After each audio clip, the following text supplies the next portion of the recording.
had to point and deploy a taser. And that another officer had to point their pistol at a defendant. An eyewitness saw the defendant shove the victim while near the police station. An R&O causing injury that was so severe that the officer is actually seeking specialized medical treatment from an orthopedic surgeon. I didn't ask that, Ms. Gaines. I did not ask that. Yes, sir. Was the taser deployed? I just don't think she's gonna do what anybody asked her to do. Asked Bond. Your Honor, we are just looking to address the condition of bond that requires that Mr. Hopkins be on house arrest. Prior to this matter, Mr. Hopkins was employed as a result of having the tether police. No longer able to, in this case, he was no longer able to maintain that employment.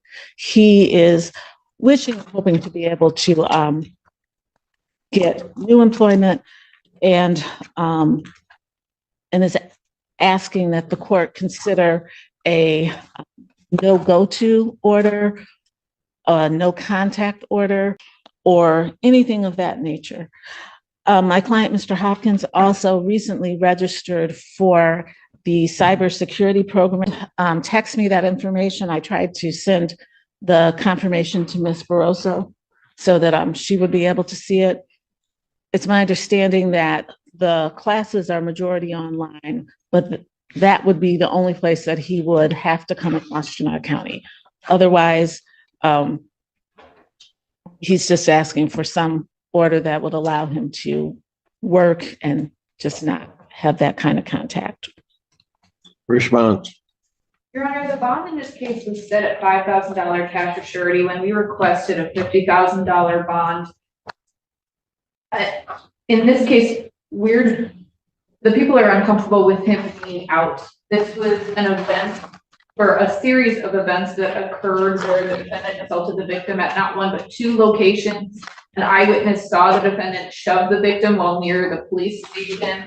The police attempted to make contact with the defendant, and then he picked up, as a result of him resisting, picked up 5 counts of R&O against 4 different officers. One of those 5 counts is an R&O causing injury that was so severe that the officer is actually seeking specialized medical treatment from an orthopedic surgeon.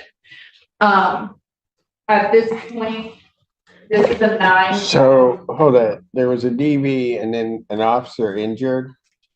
Why is he out?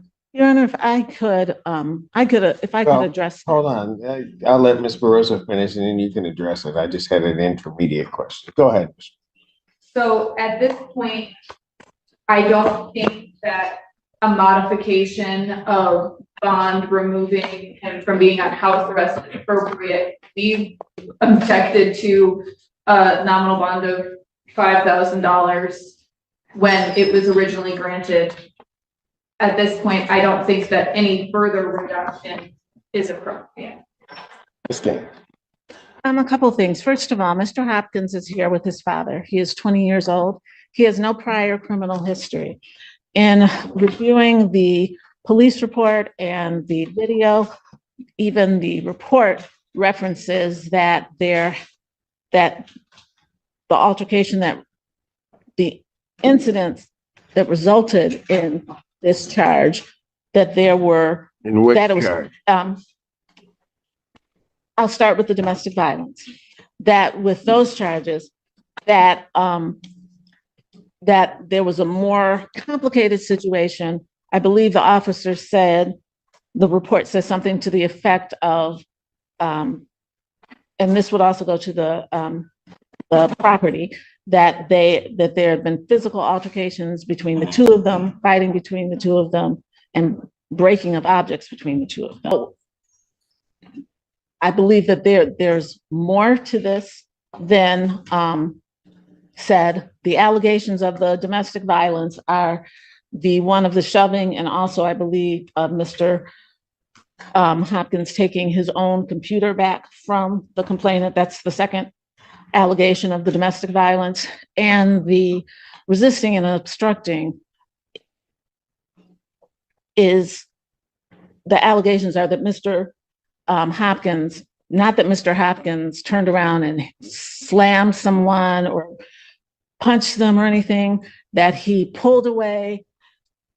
The allegation is the officer fell and that caused the injury. And then that officer fell, yes, as he pulled away. And then subsequently, 4 officers who were, some of whom just pulled up on the scene in the video, all ran after him. And that's where the resisting and obstructing comes. And he did, in fact, eventually stop. It was not, it's not as if he were in a vehicle and went miles or hours away. He did stop running, and he did, once they complied, once that occurred, there were no further incidents. So. Your Honor, I'm sorry, that is not the characterization of the RNO. The allegations include him punching 2 officers in the face, breaking free of their grasp, causing them to fall to the ground, twisting and seriously injuring an officer's finger. And then it went on for such a period of time that an officer had to point and deploy a taser. And that another officer had to point their pistol at a defendant. So at the defendant. So at this point, I don't think it was him passively. Your Honor, I had an opportunity to view the video. Well, you had an opportunity to view the video. Yes. Let me ask you this. Was a taser deployed? Your Honor, when I think that's either yes or no. Was a taser deployed? Your Honor, as soon as the officer saw him, she pointed the taser at him. This is not, as soon as she saw him, she pointed the taser at him. This is not a situation where he was running and pointed the taser. I didn't ask that, Ms. Gaines. I did not ask that. Yes, sir. Was the taser deployed? Yes, it was. Did an officer have to draw their weapon? I did not see that. I could not see that on the video. Ms. Burrows, are you indicating an officer had to draw their weapon? That is what was indicated to me in the file, Your Honor. Yes.